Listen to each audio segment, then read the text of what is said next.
깊이 있는 시선으로 오늘을 바라보는 뉴스퍼레이드 문을 엽니다. 네, 오늘의 주요 뉴스 보시겠습니다. 국민의힘이 오늘부터 서울과 제주, 광주를 시작으로 닷새 동안 공천 면접에 들어갑니다. 서울, 강남 등 후보자가 몰린 지역구 면접도 이루어지는데 한동훈 위원장은 이기는 공천을 하겠다고 강조했습니다. 네, 조국 전 장관은 오늘 고향인 부산 민주공원에서 신당 창당 등 총선 관련 입장을 밝힐 예정입니다. 민주당은 공천 신청자 중 하위 20% 평가자에 대한 개별 통보를 시작합니다. 백현동 개발 특혜 의혹 핵심 인물인 로비스트 김인섭 씨에 대한 1심 선고가 오늘 내려집니다. 앞서 검찰은 김 씨가 이재명 당시 성남시장, 정진상 실장 등의 친구를 이용해서 로비를 벌였다면서 징역 5년을 구형했습니다. 이스라엘이 가자지구 라파에서 하마스에 억류된 인질 2명에 대한 구출 작전을 벌였습니다. 이번 군사작전으로 100명에 달하는 라파 주민이 숨져 국제사회의 우려가 커지고 있습니다. 저희는 잠시 뒤에 돌아오겠습니다.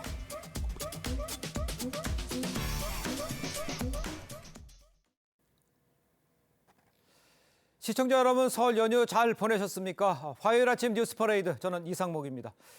총선이 57일 앞으로 다가온 정치권 지금 긴박하게 움직이고 있습니다. 국민의힘은 오늘부터 닷새 동안 공천 후보자 면접을 실시합니다. 서울, 강남과 중성동구 등 이 후보자가 몰리는 지역구가 포함돼서 어떻게 조정이 될지가 관심인데 한동훈 위원장 이기는 공천을 강조를 했습니다. 첫 소식 이채림 기자입니다. 국민의힘 공천관리위원회는 오늘 서울과 제주, 광주를 시작으로 닷새간 공천 신청자 820명에 대한 면접 심사를 합니다. 선거구별 공천 신청자가 한꺼번에 면접을 보게 되는데 후보자별로 1분 동안 자기소개를 한 뒤 질문을 받습니다. 오는 16일에서 17일 예정된 영남권 후보 면접이 가장 치열할 전망인데 서울 일부 지역구에도 인지도 있는 전현직 의원 등이 몰리며 경쟁이 예상됩니다. 서울 강남을에선 박진 전 외교부 장관과 이원모 전 대통령실 인사비서관 등이 면접장에 들어갑니다. 서울 중성동 을의 경우 하태경 의원, 이영 전 중기부 장관, 이해훈 전 의원 등이, 서울 양천갑에선 조수진 의원과 정미경 전 의원, 구자룡 비대위원이 면접에 나섭니다. 한동훈 위원장은 대통령실 출신 인사들을 향한 양지 출마 비판에 대해 누구도 룰에 어긋나게 밀어넣을 생각이 없다며 선을 그었습니다. 이기는 공천을 하겠다는 말씀을 드립니다. 사람은 누구나 양지를 원하죠. 공정한 공천을 하는 것은 제가 이끄는 당의 시스템이 할 몫입니다. 본관위는 단수 추천의 경우 면접 다음 날 후보를 확정해 발표할 계획입니다. TV조선 이채림입니다. 조국 전 장관이 오늘 고향인 부산에서 신당 창당 등 이 총선 출마 관련 입장을 밝힐 예정입니다. 지지층이 엎치는 민주당으로서는 조 전 장관 창당이 가시화되면 총선 셈법이 복잡해질 전망입니다. 민주당은 하위 20% 평가자에 대한 이 개별 통보 등 총선 일정을 이어갑니다. 황민지 기자입니다. 조국 전 법무장관이 노무현 전 대통령 묘역을 찾아 총선 출마를 시사했습니다. 무도하고 무능한 윤석열 검찰 독재 정권의 조기 종식과 민주공화국의 가치를 회복하기 위한 불쏘시개가 되겠습니다. 평산마을에서 문재인 전 대통령도 만났습니다. 문 전 대통령은 신당 창당의 불가피성을 이해한다며 민주당의 부족한 부분을 채워달라고 했습니다. 조 전 장관은 오늘 고향 부산에 있는 부산 민주공원에서 이번 총선과 관련해 구체적인 입장을 밝힐 계획입니다. 민주당으로서는 조 전 장관의 신당 움직임을 놓고 곤혹스런 표정입니다. 신당이 공식화하면 정권 심판론 구도가 흐트러지고 중도층 표심에도 악영향을 줄 가능성이 크기 때문입니다.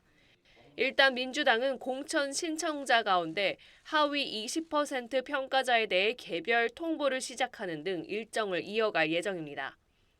하위 10에서 20%에 포함되면 경선 과정에서 본인 득표율의 20%를, 하위 10%는 30%를 감산해 사실상 공천 배제란 평가가 나옵니다. 결과에 따라 친명, 비명 간 계파 갈등으로 이어지거나 일부가 탈당 가능성도 점쳐집니다. 민주당은 최대한 빨리 공천을 마무리하고 본선 준비를 시작하겠다는 방침입니다. TV조선 황민진이다. 개혁신당의 이낙연, 이준석 공동대표가 오늘 국회에서 첫 최고위원회의를 엽니다. 개혁신당은 어제 양향자 의원을 원내대표로 하고 최고위원회 김종민, 조웅천 의원, 금태섭 전 의원을 지명하며 지도부를 구성했습니다. 개혁신당은 앞서 비례대표를 위한 위성정당을 만들지 않겠다고 밝혔는데 오늘 회의에서는 공관위 구성과 총선 전략 등을 논의할 전망입니다. 네, 과거에는 여야가 영입한 인재들이 당선이 쉬운 곳에 전략 공천을 받거나 비례대표로 나서는 경우가 많았는데요. 이번 총선에서는 영입 인재들이 험지나 경합지에 출마하는 사례가 적지 않습니다. 정민진 기자가 이들을 직접 만나봤습니다. 국민의힘이 영입한 호준석 전 앵커가 상인들과 인사하고 함께 사진도 찍습니다. 86운동권 청산을 내세워 서울 구로갑에 도전했는데 전대협 의장 출신 이인영 의원이 4차례 당선된 곳입니다. 험지라도 누군가는 나가서 거기서 싸워야지 전체 전투에서 이길 수 있는 거고 누군가는 몸을 던져야 된다면 내가 던지겠다. 이수정 경기대 교수와 전상범 전 부장판사도 여당 험지로 꼽히는 경기 수원정과 서울 강북갑에 도전했습니다. 강북구에서도 인물과 정책에 따라서 투표할 수 있다라는 시대를 열고 싶었고 서울 강남을에 도전장을 낸 강청희 전 대한의사협회 부회장이 민주당 상징인 파란 넥타이를 메고 명함을 나눠줍니다. 관심을 보이지 않는 시민들도 많지만 포기하지 않습니다. 서울 강남을은 최근 5번의 총선에서 민주당 후보가 딱 한 번 당선된 야권의 험지입니다. 적대적인 그런 마음을 갖고 계신 분들도 있습니다. 하지만 민주당도 사실 강남을 위한 정책을 보다 많이 내놓기 위해서는 저 같은 사람이 당에 입성을 해서 영입 인재 전은수 변호사와 이재성 전 NC소프트 전무도 여당 의원이 현역으로 있는 울산과 부산에 각각 도전장을 냈습니다. 일자리를 창출할 수 있는 기업인 출신의 신인 정치인은 당적에 관계없이 당선이 될 수 있다고 생각을 했습니다. 번번이 패하던 승부처에 돌파구가 되겠다는 신인들의 각오가 새 바람을 일으키고 있다는 평가도 있지만 기득권에 밀려 사실상 험지로 내몰린 거란 시각도 적지 않습니다. TV조선 정민진입니다. 네, 22대 총선 57일 앞으로 다가왔습니다. 설 연휴가 끝나면서 여야는 본격적인 이 총선 공천 국면에 들어섭니다. 네, 패널 두 분과 함께 정치권 소식 자세히 짚어보도록 하겠습니다. 최병문 정치평론가, 김상일 전 민주당 부대변인 함께합니다. 안녕하십니까? 안녕하세요. 네. 자, 국민의힘 오늘부터 지역구 후보자에 대한 이 공천 면접을 시작하죠. 공천 관련해서 장동혁 사무총장 이야기를 먼저 들어보겠습니다. 다른 지역에서도 혹시 그 험지 출마를 요구할 계획입니까? 조건은 희생을 통해서 2석을 가져와야 된다. 그리고 적어도 2석을 가져올 가능성은 있고 그것이 바람이 되어야 된다. 그 지역에. 한동훈 비대위원장께서도 말씀하셨지만 총선에서 이길 수 있는 분이라면 어떤 분이라도 공천하고 어떤 분이라도 모셔오겠다는 생각을 가지고 있습니다. 자, 2석을 가져와야 된다. 그러니까 네. 가서도 이기고 내가 빠져난 지역도 이기고 뭐 이런 식의 의미라고 해석을 할 수가 있을 것 같은데 저런 계획들은 어떻게 잘 될까요? 저거는요 국민의힘뿐만 아니고 민주당도 마찬가지일 겁니다. 누구를 이제 지역구를 이동시키면 예. 그 이동시킨 그 지역 물론이고 이동할 지역까지도 이제 당선이 돼야 되는데 문제는 예. 그렇게 되려면 사전에 철저한 준비가 필요해요. 예를 들어서 예. 여론조사를 해보고 이 사람을 저 지역구로 옮겼을 경우에 저 지역구에서 과연 경쟁력이 있는가 하는 부분에 관한 철저한 조사가 필요한데 예. 국민의힘 몇몇 의원들한테 지금 물어보면 그 조사가 안 돼 있다는 거 아니에요. 그렇다면 그거는 상당히 무모한 전략일 수가 있는 거예요. 자칫 잘못하면 그냥 제자리 걸음이 되는 거죠. 예. 그러니까 저 의원이 원래 있던 지역에는 당선이 가능한데 새로 가는 지역에 가서 이 사람이 당선될 가능성이 별로 없다고 한다면 그러면 결국 그 플러스 마이너스 제로 아닙니까? 이런 상황이 되니까 예. 보다 더 정밀한 그 지역구 이동이 돼야 된다. 예. 저는 그렇게 말씀을 드립니다. 알겠습니다. 네, 오늘부터 이제 닷새 동안 국민의힘 공천 면접이 시작이 됩니다. 근데 영남권 지역은 16일, 17일 양 이틀 동안 진행이 되는데 그렇다 보니까 그쪽에 관심이 굉장히 쏠리고 있습니다. 어떻게 전망하시나요? 아무래도 그 텃밭, 양지 이런 의미가 뭐냐면 공천이 곧 뭐 당선 네. 뭐 이렇게 보여지는 게 있지 않습니까? 예. 그러면 인간은 기본적으로 자기 이익을 중심으로 사고하고 행동하게 되는데 그런 측면에서 볼 때 당연히 몰리게 될 것이다. 네. 그것이 인지상정이다 이런 생각이 들고요. 예. 하지만 이곳에 그 소위 말하는 어떤 이 정권의 주류, 그다음에 대통령과 친분이 있는 측근 이런 분들이 몰리는 건 약간 당당하지 못해 보인다 이런 생각이 듭니다. 예. 왜냐하면 정권에 대해서 그 무거운 책임감을 등에 지고 나가는 모습을 보여줘야 네네. 전반적으로 총선에 더 좋은 영향을 주고 그다음에 나서는 다른 후보들에게도 그런 걸 그 뭔가 홍보 포인트로 삼거나 이러면서 조금 더 힘차게 선거운동을 할 수 있는 요소로 네. 작용해 줄 수 있을 텐데 그러지 못한 모습은 좀 아쉽다는 생각이 알겠습니다. 자, 구체적으로 지역구의 공천 이야기를 좀 자세히 해보도록 하죠. 네. 일단 그 서대문 갑의 그 이뇨한 혁신위원장을 추천했는데 고사했다 이런 이야기 들리고 있습니다. 네. 더 요청을 하면 출마할 수 있을까요? 어떻게 봐야 이뇨한 됩니까, 혁신위원장 지난번에 혁신위 시절에 그 얘기하는 걸 보면 정치를 하고 싶은 생각이 있는 것 같기는 해요. 그렇죠? 예. 그런데 이제 지역구를 고사했다? 그러면 이제 비례대표 같은 걸 노리는가? 우리가 그런 짐작을 해볼 만하죠. 그렇습니다. 그러나 이제 당에서는 아마 비례대표 저럴 경우에 비례대표를 줄 생각이 있느냐 없느냐에 네. 따라서 결정될 거예요 아마. 이게 당신에 대한 마지막 통보다 이렇게 되면 예. 저는 이뇨한 위원장이 그동안의 여러 가지 그 정치적 언행 이런 걸 봤을 때 예. 받아들일 가능성도 꽤 있다. 그러니까 결국은 당이 자 만약에 지역구 공천을 안 받아들이면 비례대표로 돌릴 가능성도 있다는 여지를 남겨놓으면 이뇨한 위원장이 계속해서 지역구에 안 나간다 이러겠지만 네. 그렇지 않다면 이뇨한 위원장의 출마 가능성도 배제할 수 없다 이렇게 봅니다. 예. 네, 이용호 비서관에 대한 이야기도 해보도록 하겠습니다. 강남을에 신청을 한 이용호 비서관 경기 지역에서 네. 차출이 될 수도 있다라는 이야기들이 나오고 있는데 네. 검토하고 있다라고 하는데 어떻게 보세요? 일단은 그렇게 해야 총선에 도움이 되겠죠. 왜냐하면 강남이라는 곳이 양지 중에 양지인데 그러니까요. 대통령의 채찍근이 같다. 그게 주는 이미지가 어떻겠습니까? 일반 국민들은 가진 자들이 기득권을 계속해서 행사하는구나. 네. 특권을 누리는구나. 이렇게 좀 보이잖아요. 네네. 이원모 비서관 입장에서는 억울할 수도 있지만 예. 그게 대통령 측근인 사람의 숙명인 거예요. 어쩔 수 없는 겁니다. 그래서 당에서는 당연히 이런 모습을 몇 군데에서는 보여줘야 굉장히 공천 개혁이 이루어지고 있구나, 개혁적인 공천을 하고 있거나 이런 이미지를 형성할 수 있고 그 총선에 전체적으로 좋은 영향을 줄 수 있다 이렇게 생각이 듭니다. 알겠습니다. 수도권에서 어떻게 공천이 이루어지는지 저희가 네. 지켜보도록 하고요. 자, 이번에는 민주당으로 좀 가보겠습니다. 컷오프 가능성이 큰 하위 20% 현역 의원 명단을 조만간 개별 통보할 방침인데 홍익표 원내대표 이야기를 들어보겠습니다. 이제 설 명절 끝나고 나면 예. 바로 통보가 시작될 거로 보입니다. 그러면 이렇게 통보받은 사람들이 제3신당으로 옮겨갈 가능성이 되게 높다고 봐야 되는 거 아닙니까? 일부는 가능성이 있을 수 있다 생각을 합니다. 이렇게 많이 그런 일이 발생하지 않도록 의원님들하고 대화하고 설득하고 함께 가자고 노력하는 게 지도부의 역할 아닐까 생각합니다. 자, 점수 이제 감점 대상자인 네네. 20%의 명단을 공개한다는 건데, 네. 자, 이 부분은 이게 이제 그 친문, 예를 들어 비명 중에서도 친문 현역 의원, 네. 여기가 어떻게 나오냐 이게 관점인 거 아닙니까? 지금까지는 그 민주당 내의 계파별 분포를 보면 친문이 제일 많습니다. 물론 네. 친문 중에 또 상당수가 친명으로 옮겨가 있죠. 그렇죠. 아마 그렇기 때문에 하위 20% 이제 저거는 뭐 지역구 관리나 뭐 이런 여러 가지의 기준으로 예. 평가를 한 거 아니겠습니까?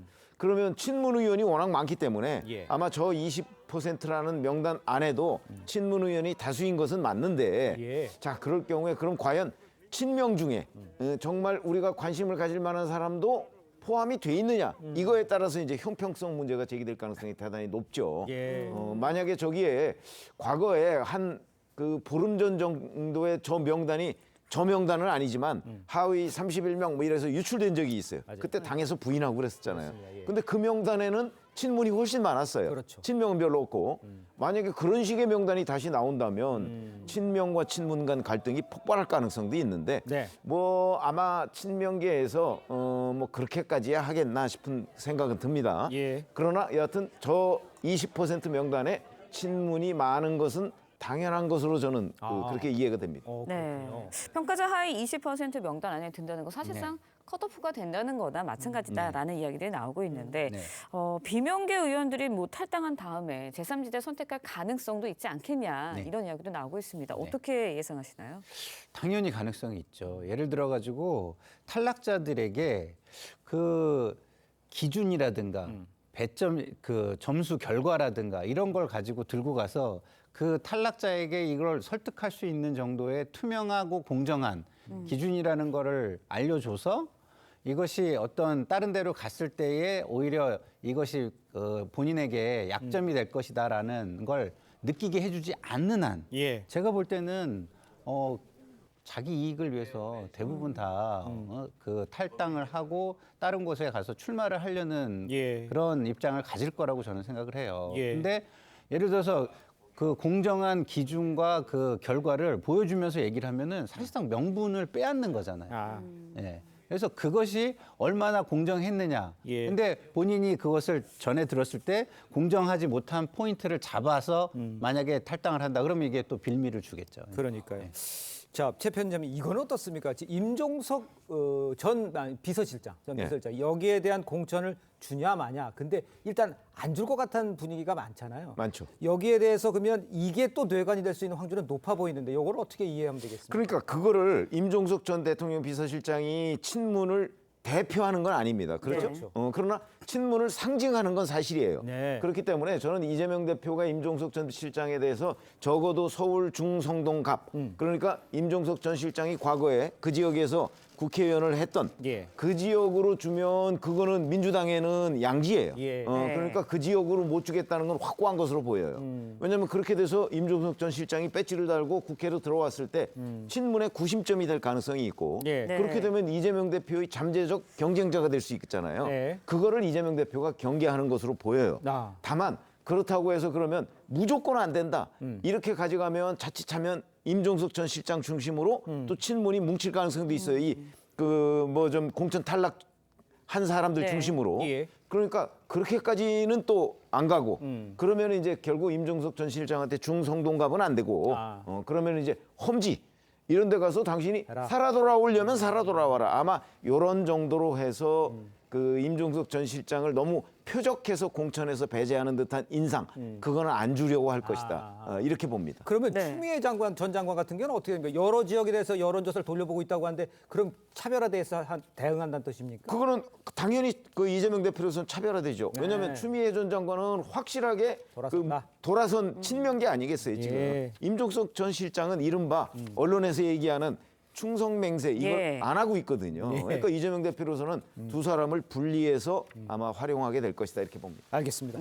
자, 계속해서 다음 이야기로 좀 가보도록 하겠습니다. 조국 전 법무부 장관이요 어제 노무현 전 대통령 묘역을 참배를 하고 문재인 전 대통령을 예방하면서 본격적인 정치 행보를 시작한 모습입니다. 목소리를 직접 들어보겠습니다. 법무부 장관으로 임명되었을 때 저의 역할은 검찰개혁을 위한 불쏘시개가 되고자 하는 것이었습니다.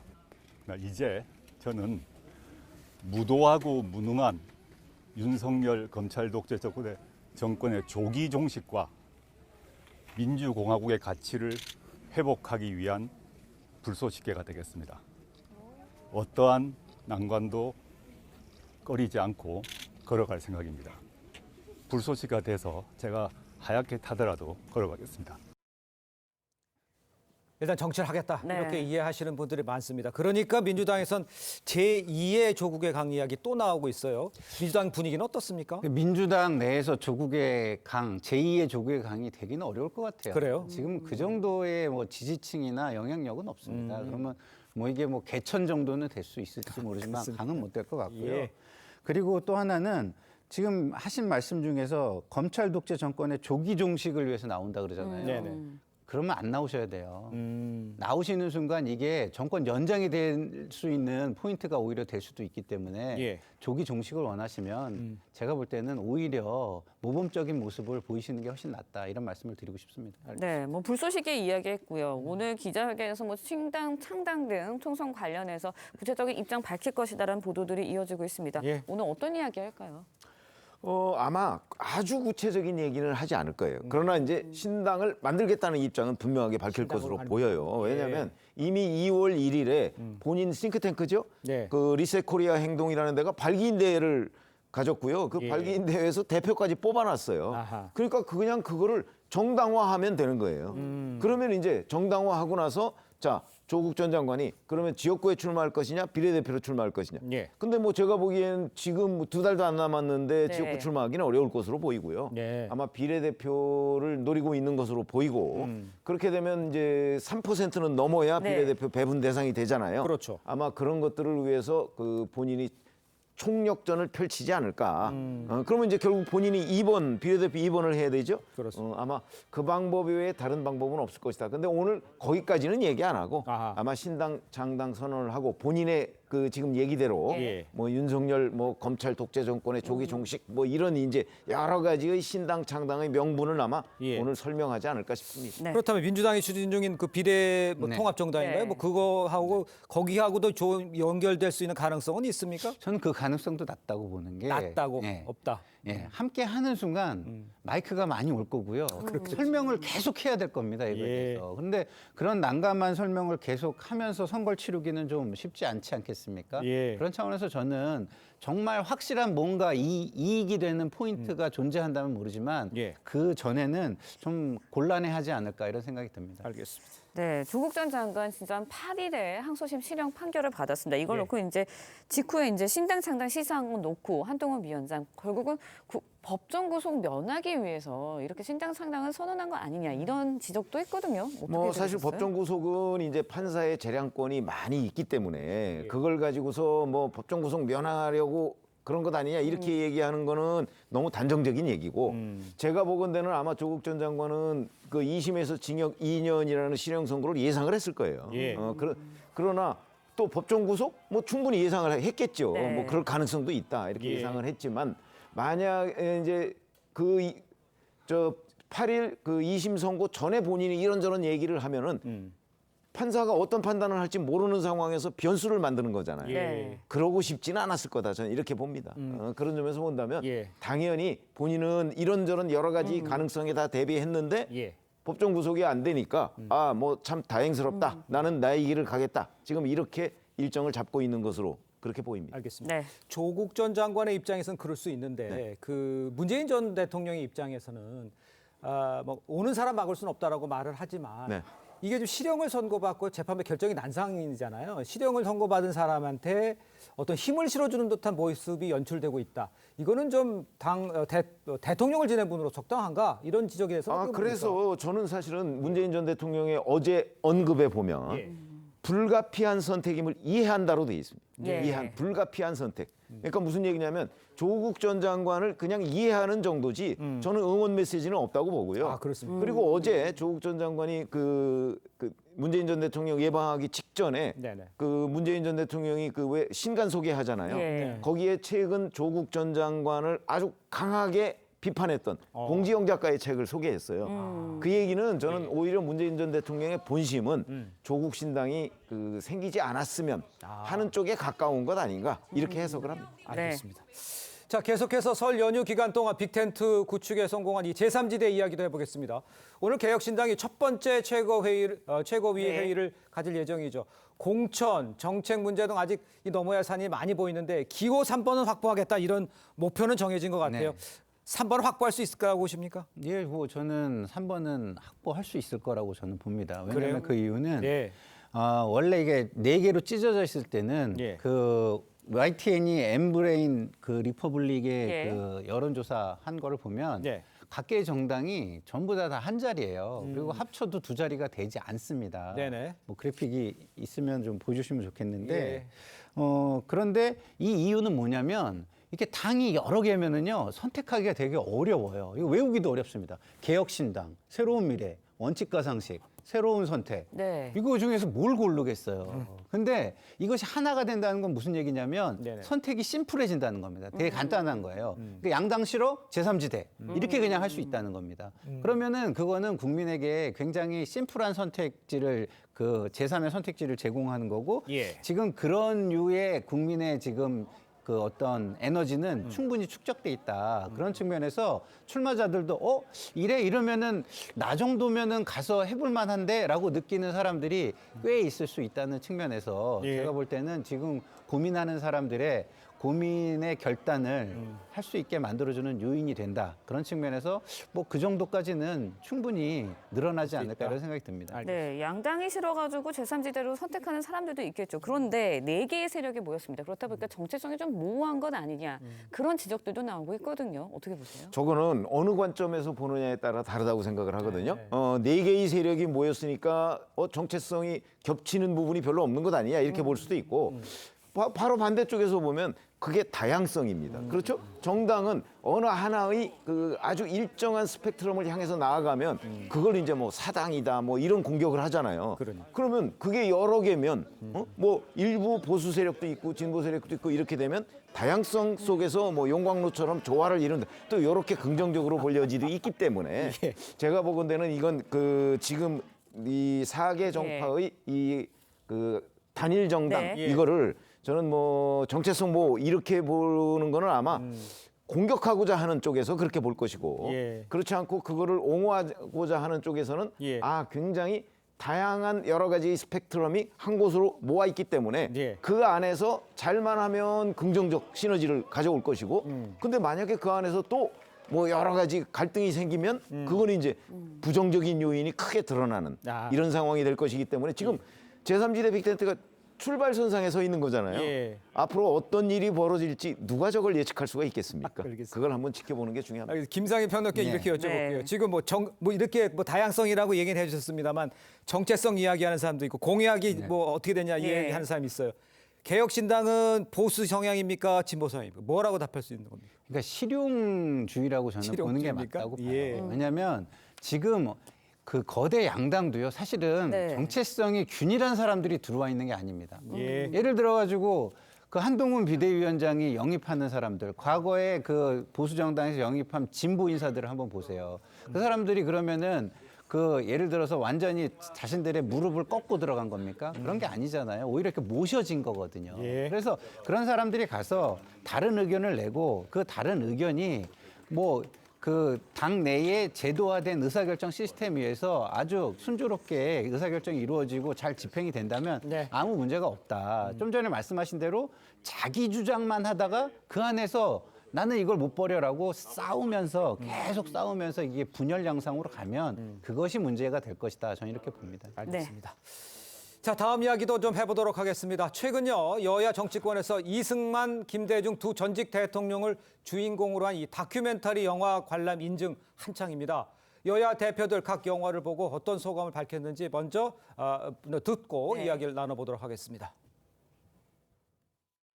이승만 대통령에 대해서 여러 가지 평가가 있을 수 있고 공과 과가 다 있을 수 있죠. 대한민국이 여기까지 오게 되는 굉장히 결정적인 중요한 결정을 적시에 제대로 하신 분이라고 생각합니다. 민주당은 왜 도대체 이승만 이 독립운동가가 아니라는 거죠?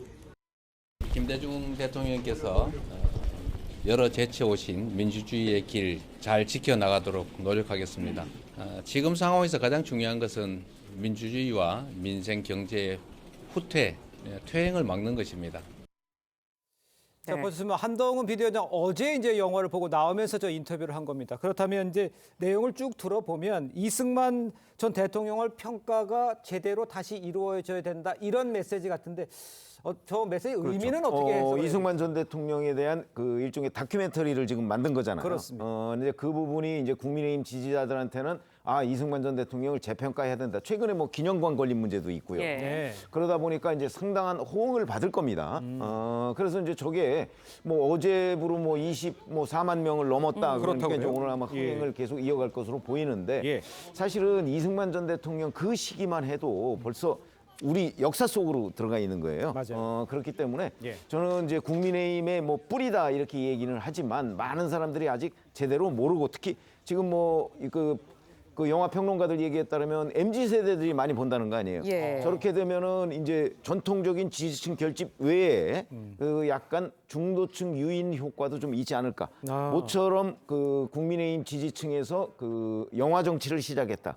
이렇게 볼 수 있겠습니다. 그렇군요. 네, 뭐 영화 정치를 시작했다 이야기를 해주셨는데 한동훈 위원장의 모습도 보셨는데 오세훈 서울시장, 안철수 의원, 뭐 나경원 전 의원도 건국 정쟁을 가름한 후에 인증샷을 올리고 또 글도 썼거든요. 그런데 이게 결국은 보수층의 결집에는 도움이 되겠지만 총선을 앞두고 중도층도 좀 끌어들일 수 있을까요? 어떻게 보세요? 저는 이거는 패착이라고 좀 봐요. 왜냐하면 이런 거는 이제 언더독들이나 하는 거예요. 기본적으로 이게 집권 세력이잖아요. 집권 세력이 지금 역사 논쟁을 할 때입니까? 경제를 챙기고 그늘진 곳을 가고 얼마 전까지 잘했잖아요. 연탄 나눔 봉사라든가 그런 거 잘했잖아요. 그런 걸 계속해야 되는데 갑자기 역사 논쟁으로 간다? 그럼 이거 어떻게 되겠어요? 그럼 홍범도 장군 흉상은 그러면 어떻게 하겠다는 겁니까? 그거에 대해서는 대통령과 입장이 다릅니까? 같습니까? 이런 질문이 들어올 거 아니에요. 그래서 저는 한동훈 위원장이 이거를 참모 말 아이디어를 듣고서 이렇게 그냥 다른 것까지는 폭넓게 사고를 못하고 간 것 같은데요. 제가 볼 때는 이 역사 논쟁으로 가는 거는 지금 현 여건으로서는 별로 좋은 게 저는 아니라고 봅니다. 알겠습니다. 물론 김재중 다큐멘터리도 지금 상영을 하고 언더독들이 저는 하는 거라고 봅니다. 자, 이런 가운데 최근 공개된 이 넷플릭스 한 드라마의 등장인물이 민주당 이재명 대표를 묘사한 것 아니냐, 뭐 이런 주장이 제기가 돼서 논란입니다. 이 역할을 맡은 배우 분장이 이 대표와 닮았다는 건데 논란의 소지가 뭐 이제 화면 좀 나오겠으면 논란의 소지가 있다고 어떻게 보시는지 좀 그것부터 말씀해 주세요. 우선 그 배우 이제 거기에 그 형정식인가요? 그런 분이 있는데 사실 이렇게 윗부분, 그러니까 머리 하얗게 된 부분을 가리면 거의 이재명 대표라고 착각할 정도의 그 외모로 지금 보여요. 그다음에 그 감옥에서 이제 초밥을 시켜 먹는 부분. 그다음에 죄수 번호가 4421. 저게 이제 그 대장동 관련한 그 어떤 시행사의 그 수익이라는 거 아니겠어요? 이제 그 수익은 뭐 수시로 바뀌긴 하지만. 자, 이런 여러 가지가 과연 우연인가? 우연이 저렇게 여러 개 겹치면 그건 우연일 수가 없다. 뭐 이런 얘기를 지금 하고 있는 거죠. 그런 점에서 본다면 저는 저 제작자의 의도가 뭐 이제 그 넷플릭스 쪽에서는 뭐 이게 특정 인물과 상관없다고 주장을 하지만 상당히 의도성 있는 거라고 봅니다. 더군다나 지금 얘기한 저런 내용들은 저게 원작 넵툰을 소재로 해서 만든 거거든요. 근데 원작에는 없다는 거거든요, 저게. 그러면은 최근의 정치 상황, 특히 이재명 대표를 연상해 가면서 만든 것으로 보인다. 그런데 저걸 이재명 대표 지지자들이 저런 대목을 다 찾아내서 지금 문제를 삼고 있잖아요. 저는 그거는 오히려 자충수로 보인다. 이렇게 생각합니다. 자충수라는 말씀해 주셨습니다. 이재명 강성 지지자들 불매 운동까지 나서겠다라는 입장까지 보이고 있거든요. 어떻게 보셨어요? 글쎄요, 저도 약간 자충수로 보이는 게 이게 좋은 이슈가 아니잖아요. 지금 논란이 되고 있는 이슈인데 지지자들 입장에서는 당연히 좀 화가 나고 그렇기 때문에 당연한 행동이겠습니다만 전략적으로 생각한다면 이거를 너무 크게 지금 총선 전에 확전하는 거는 별로 좋지는 않을 것 같습니다. 알겠습니다. 총선이 다가오고 있는 것만은 확실해 보입니다. 자, 두 분 말씀 여기까지 듣겠습니다. 고맙습니다. 감사합니다. 네, 백현동 개발비리 의혹 핵심 인물 중 한 명이죠. 로비스트 김인섭 씨에 대한 법원의 첫 판단 오늘 나옵니다. 네, 검찰은 김 씨가 이재명 당시 성남시장, 정진상 실장 등과의 친분으로 인허가 로비를 벌였다면서 징역 5년을 구형했습니다. 서영일 기자의 보도입니다. 백현동 개발 특혜 의혹과 관련한 법원의 첫 판단이 오늘 내려집니다. 검찰이 로비스트 김인섭 씨를 재판에 넘긴 지 9개월여 만입니다. 검찰은 김 씨가 백현동 개발 사업 인허가를 알선해주고 로비한 대가로 개발업자 정모 씨로부터 77억 원과 공사장 식당 운영권을 받았다고 의심합니다. 앞선 재판에서 검찰은 장기간 지역 권력과 유착해 저지른 권력형 지역 토착비리 사건이라며 재판부에 징역 5년에 추징금 66억여 원을 선고해달라고 요청했습니다. 김 씨는 혐의를 부인해왔습니다. 이 시장 측과 관계는 있었지만 청탁은 안 했다며 77억 원은 동업인에게 받은 정당한 대가라는 겁니다. 백현동 개발 인허가 과정에 관여하신 거 인정하시나요? 일각에선 오늘 선고 결과가 이재명 대표 재판에도 영향을 미칠 것이란 전망이 나옵니다. 이 대표는 김 씨 관련 의혹에 선을 그어왔습니다. 저는 연락도 잘 안 되는 사람이 말씀을 일단 드리고 하지만 법원이 김 씨에게 유죄를 선고하면 이 대표와 연관성도 인정한 셈이어서 이 대표 주장의 신빙성도 흔들릴 수 있다는 겁니다. TV조선 서영일입니다. 네, 연휴 마지막 날인 어제 서울 광진구의 한 다세대 주택에서 불이 나서 주민 3명이 다쳤습니다. 경찰은 3층에 사는 여성이 방화를 한 것으로 보고 긴급 체포했습니다. 주원진 기자의 보도입니다. 다세대 주택 창문에서 하얀 연기가 뿜어져 나옵니다. 새벽 4시 30분쯤 서울 광진구의 6층짜리 빌라에서 불이 났습니다. 불이 여기 3층에서 나니까 살려달라고 막 했나 봐, 저기 매달려서. 이 불로 한 명이 중상을 입었고 2명은 연기를 흡입해 병원으로 옮겨졌습니다. 4층에 살던 20대 여성은 불을 피하려 8m 높이의 창문에서 뛰어내려 크게 다쳤습니다. 경찰은 3층에 사는 여성 A씨가 불을 지른 것으로 보고 있습니다. A씨는 불이 나자 집에서 나온 뒤 인근 편의점으로 가 119에 신고해달라고 요청하기도 했습니다. 여기 와서 119 좀 불러달라고 하는 거지. 본인 휴대폰 같은 거는? 있었는지 안 된대요. 우리가 직접 신고자가 돼버린 거죠. A씨는 경찰 조사에서 처음엔 실수로 이불에 불이 붙었다고 하다가 나중에는 라이터로 불을 붙였다는 취지로 진술한 걸로 알려졌습니다. 경찰은 A씨를 긴급 체포했습니다. 담배를 피우다가 이제 불이 붙었다. 실수로 이제 그렇게 얘기를 했는데 나중에 이제 자기가 붙였다 이렇게 진술을 해가지고 정확한 제명은 더 조사해보고 정할 거예요. 경찰은 A씨를 상대로 범행 동기를 조사 중인데 구속영장 신청도 검토 중입니다. TV조선 주원진입니다. 네, 정부의 의대 증원안에 반대하는 전공의들이 어젯밤 임시 대의원 총회를 열고 대응 방안을 논의했습니다. 논의는 자정을 넘기는 시간까지 이어졌는데 논의 결과는 즉각 공개되지 않았습니다. 전공의들은 지난 2020년에도 집단 행동을 통해 정부의 의대 증원 계획을 무산시킨 적이 있습니다. 대한의사협회도 15일 전국 단위 집단 대응을 예고해 의료 현장에 적지 않은 혼란이 불가피할 전망입니다. 자, 정부의 의과대학 정원 확대에 반대하는 의료계가 단체 행동을 예고하면서 긴장감이 지금 고조가 되고 있습니다. 네, 관련 내용 백성문 변호사, 장현주 변호사와 함께 자세히 짚어보도록 하겠습니다. 안녕하십니까? 네, 안녕하세요. 반갑습니다.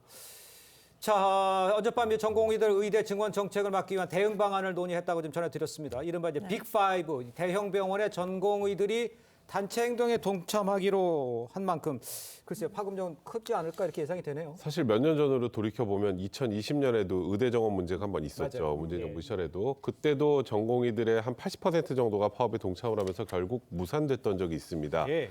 이번에 조금 전에 말씀하셨던 것처럼 소위 빅5, 서울대병원, 서울아산병원, 서울삼성병원, 세브란스병원, 서울성모병원 여기에 빅5인데 여기 전공의가 한 2,300명 정도 됩니다. 어이구, 예. 총 전공의가 15,000명이라면 거의 한 15% 정도를 차지하는 건데 맞네요. 여기가 전부 다 만약에 집단 행동에 나서게 된다면 일단 일반 국민들이 겪는 불편은 뭐 상상을 초월할 정도일 것 같고요. 혼란도 굉장히 심할 수밖에 없을 것 같습니다. 예. 어찌 보면 이 전공의들은 뭐 수술이나 의료도 보조하고 당직도 예. 서고 응급 상황에 대응을 하는 건데 그런 인력, 필수 인력들이 일단 병원을 지키지 않는다면 예. 이걸 과연 어떻게 정부에서도 대응책을 마련할 수 있을지에 대해서도 여러 가지 고민이 깊을 것 같습니다. 네, 대학병원의 중심 축인 역할을 하기도 하는데 의사들이 이제 이번 주가 좀 분수령이 될 것 같은데 의사들이 언제 어떤 방식으로 집단 행동을 이어갈지 여기도 이번 주에 예고가 돼 있는데 구체적으로 어떤가요? 일단 대한의사협회죠. 의협이 이제 15일이니까 내일 모레인데요. 일단 그 걸기 대회를 열기로 했습니다. 그러니까 의대 정원 반대 걸기 대회를 지금 동시다발적으로 연다는 계획이고요. 17일에는 집단 행동을 할지 그 거부 일정들에 대해서 논의를 한다고 합니다. 그렇기 때문에 이번 주가 정말 분수령이 될 것으로 보이고 의료 대란에 대한 우려가 점점 커지고 있는 상황입니다. 예.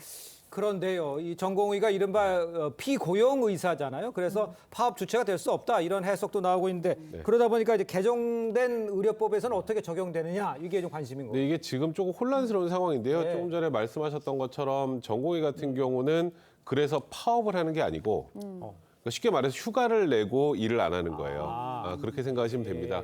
그래서 파업의 주체가 될 수 없는 그러니까 근로자성이 부인되기 때문인데 이제 개정근로법이 적용되느냐는 이제 업무 개시 명령 그러니까 쉽게 말해서 일을 안 하면 업무에 복귀해라라고 하는 게 이제 업무 개시 명령이잖아요. 그렇겠죠. 예. 업무 개시 명령을 내렸는데 그걸 거부하면 최대 징역 3년까지 이론적으로 선고 가능합니다. 네네. 예전의 의료법 같은 경우는 이 업무 개시 명령 불응 같은 것이 이제 면허 취소 사유가 아니었어요. 근데 이번에 이제 변경이 된 건 이게 포함된 게 아니라 어떤 죄든 금고형 이상 선고를 받으면 면허를 취소할 수 있게 취소가 되거든요. 의사면허 취소. 네, 그러니까 일단은 모든 전공의들이 업무 개시 명령 불응했다고 다 면허를 취소할 수는 없겠지만 이제 핵심 당사자나 이제 파업을 주도적으로 선동하는 사람들 같은 경우에는 예. 아무래도 형량이 높아질 수 있겠죠. 그러니까 이론적으로는 면허 취소가 가능한 상황입니다. 네, 이론적으로 면허 취소 가능한 상황이라고 말씀해 주셨는데 업무 개시 명령에다가 정부가 이제 초강력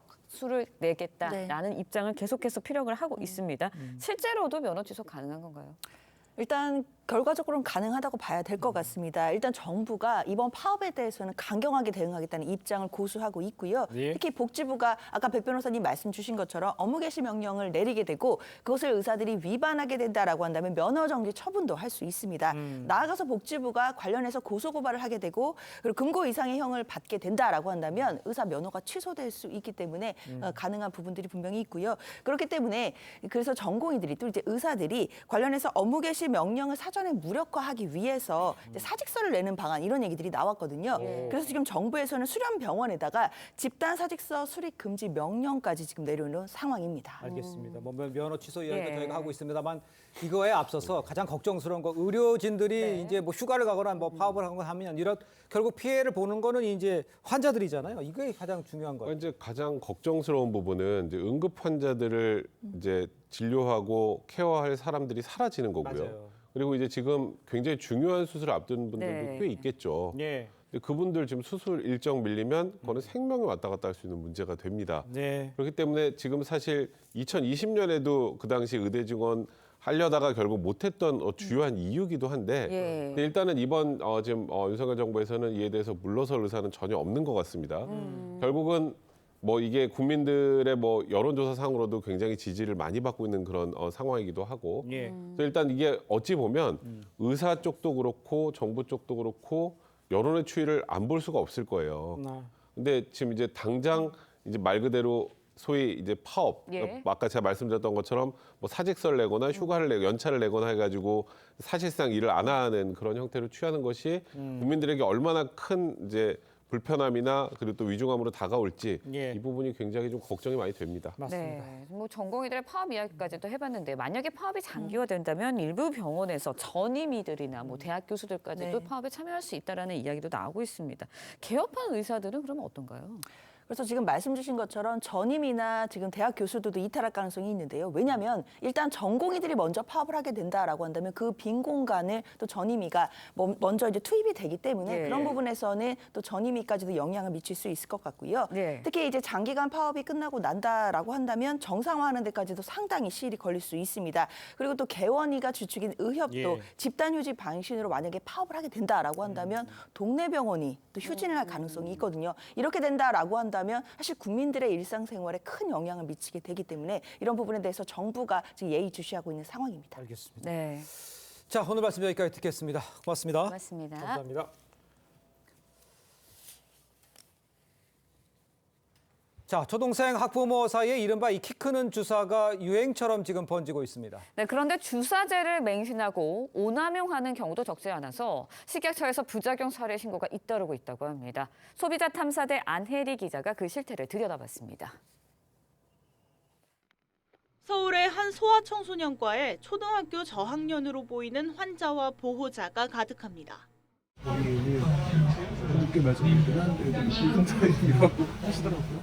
접수대 앞엔 성장 호르몬제가 품절이라는 안내문까지 붙어 있습니다. 예약 문의를 하자 한 달 가까이 기다려야 한다는 답변이 돌아왔습니다. 예약해도 괜찮아요? 한 달 뒤에? 성장클리닉 간판을 내건 또 다른 의원에선 감기 환자는 아예 받지 않는다고 손사래를 칩니다. 감기 환자라고 봐요. 목재하고 지연제 하는 거라서. 최근엔 5살에서 9살 사이 어린 나이에 성장 호르몬을 접종하는 비율이 40%를 넘어서는 등 연령대도 낮아지고 있습니다. 하지만 선천적인 성장 부전을 치료하기 위해 만들어진 성장 호르몬제를 오남용하면 부작용을 겪을 수 있습니다. 심지어 뭐 용량도 본인들끼리 성장 호르몬 용량을 해서 하시는 경우도 굉장히 많고요. 전문가한테 가서 좀 신중하게 고려해보고 해야 되는 것 같아요. 식품의약품안전처에는 출혈과 타박상, 두통, 어지러움증은 물론 척추 등의 장애가 생겼다는 이상 사례 신고 접수가 이어지고 있습니다. 2018년 320건이던 이상 사례 보고 건수는 2022년 1,600건으로 5배 넘게 늘었습니다. 전문가들은 성장 호르몬 치료 전 반드시 혈액 검사 등 정밀 진단을 거쳐 사용 여부를 결정해야 한다고 권고합니다. 소비자 탐사대 안혜리입니다. 네, 요즘 일부 부모들 사이에서 성장주사 이른바 키 크는 주사가 인기라고 합니다. 그런데 리포트 보신 것처럼 효과를 맹신하고 오남용하는 경우도 많아서 부작용도 속출하고 있다고 합니다. 네, 이 문제를 취재한 안혜리 기자와 함께 자세한 이야기 나눠보도록 하겠습니다. 안녕하세요. 안녕하세요. 안혜리 기자, 얼마나 인기가 있는지 먼저 설명해 주세요. 네, 이 키 크는 주사 인기는 이 맘카페 등 온라인상에서 굉장히 뜨거웠습니다. 네. 실제 취재진이 서울에 있는 유명 성장 클리닉 4곳을 방문해 봤더니 초등학교 저학년으로 보이는 자녀와 학부모들이 가득했습니다. 일부 병원 접수대 앞에는 이 성장 호르몬제가 품절이라는 안내문까지 붙어 있었고 이 예약도 한 달이나 걸릴 만큼 찾는 학부모가 줄을 잇고 있었습니다. 키 크는 주사 등 소아 성장 약품 처방 건수는 2022년 기준 19만 건으로 5년 전보다 3배 이상 증가했습니다. 그런데 이를 처방받은 19세 미만 청소년 가운데 5세에서 9세 비율이 40%를 기록해 이 어릴 때 일찌감치 성장 관련 처방을 시작하는 것으로 나타났습니다. 네, 인기가 굉장히 높은 것 같은데 키 크는 주사 고가라고 들었습니다. 연간 비용이 1,000만 원에 달한다고 하는데 그만큼 효과가 있는 건가요? 네, 맞습니다. 이 온라인상에서는 효과를 봤다, 그리고 효과가 없다는 얘기가 엇갈리고 있습니다. 하지만 이 학계에선 키 크는 주사가 저신장증 아이들 상대로 개발돼 이들을 상대로 임상시험이 진행됐고 효과도 입증된 상태라는 입장입니다. 하지만 이 저신장증이 없는 일반 아이들 대상으로는 임상시험 등 자료가 없습니다.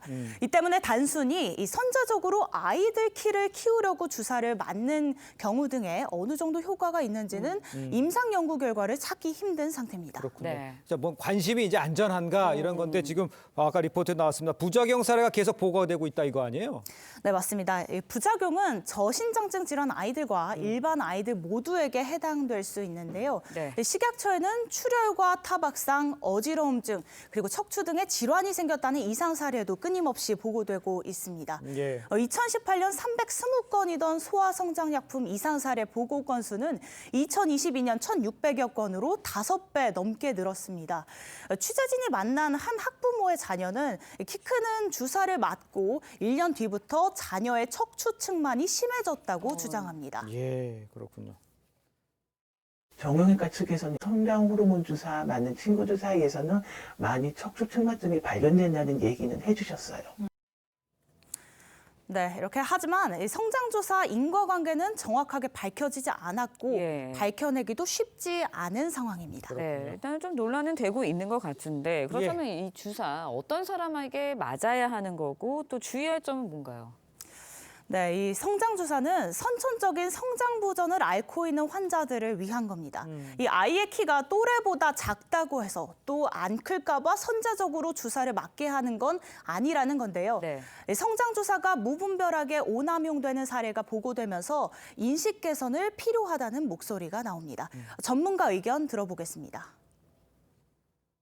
단순히 이제 키를 키우기 위한 목적으로 사용하는 무분별하게 좀 사용하는 것은 좀 주의할 필요가 있고 이제 우리나라에서는 좀 인식을 개선할 필요가 있을 것 같습니다. 네, 이 성장주사 접종은 혈액 검사 등 정밀 진단을 통해 치료 여부를 신중히 결정해야 한다고 조언하고 있습니다. 알겠습니다. 지금까지 안혜리 기자였습니다. 수고했습니다. 고맙습니다. 네, 이스라엘이 가자지구 라파에서 하마스에 억류된 인질 2명에 대한 구출 작전을 벌였습니다. 하지만 이번 작전으로 팔레스타인 주민 등 100명에 달하는 민간인 사망자가 발생하면서 국제사회의 비난의 목소리가 커지고 있습니다. 김주영 기자의 보도입니다.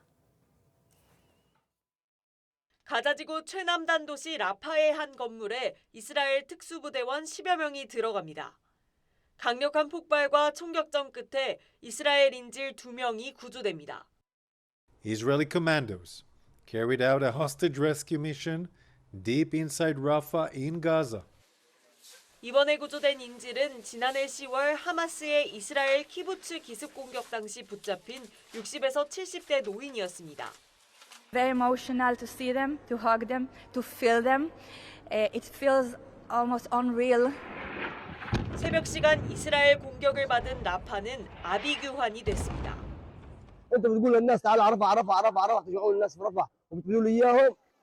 하마스는 이번 작전이 집단 학살 전쟁이라며 사망자가 약 100여 명, 부상자는 230명에 달한다고 주장했습니다.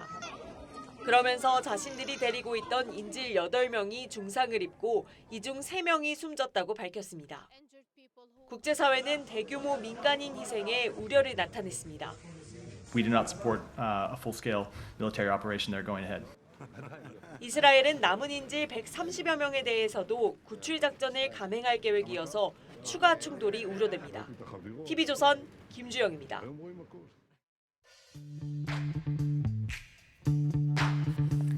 네, 렌즈에 담긴 그 순간, 그 의미를 짚어보는 시간이죠. 사진 기자가 선택한 아침의 한 장입니다. 오늘은 조선일보 사진부 조인원 기자와 함께합니다. 안녕하세요. 오늘 아침에 볼 사진 어떤 건가요? 네, 알루미늄 캔으로 옷을 만들어 입은 사람들이 걷고 있는 이곳은 남미 브라질입니다. 지난 주말 브라질 북동부의 해안 마을인 마드레드 데우스에서는 요란한 깡통 소리를 내며 행진을 하는 축제가 열렸는데요. 그 모습을 사진으로 함께 보겠습니다. 맥주나 탄산음료의 빈 캔으로 옷을 만든 사람들이 행진을 하고 있습니다. 깡통옥 한 벌을 만들기 위해 사람들은 몇 달 동안 수백 개의 빈 캔을 모아 물로 씻고 나일론 실로 작업복에 붙입니다. 올해 퍼레이드 참가자들은 뾰족한 검은 귀로 얼굴을 가리고 빨간 가면을 썼는데 이들은 대부분 이 지역 어부들입니다.